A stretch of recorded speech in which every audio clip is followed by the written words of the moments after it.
నిన్న మనం పెట్టిన వీడియోకి ఒక మంచి రెస్పాన్స్ అయితే వచ్చిందండి.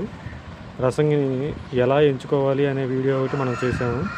దానికైతే ఒక మంచి స్పందనే వచ్చింది. ఇవాళ వచ్చేసి తీతువ, కొన్ని ఏరియాల్లో దీన్ని తీతువ అంటారు, పింగళ అంటారు, సేతువ అంటారు. ఈ సేతువని మనం ఎలా ఎంచుకోవాలి, ఇది ఎన్ని రంగులకి పోట్లాడిద్ది? ముందుగా దీన్ని మనం సేతువగా అనుకుందాం. దీనిపైన పసుపు పసి ఉంటుంది. ఈ పసుపు పసి ఉంటే దీన్ని పసింగల సీతువ అని అంటారు. దీనిపైన పసుపు పసి ఉంది, చూశారు కదా, ఇది పసింగల సీతువ. అలాగే లోపల చూడండి, ఏమాత్రం బూడిద రంగులో లేకుండా తెల్లగానే ఉంది, అంటే ఇది పింగళి.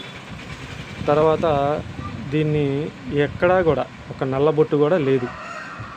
ఒక్క నల్లబొట్టు ఉన్నా చాలండి, రంగు మొత్తం మారిపోద్ది.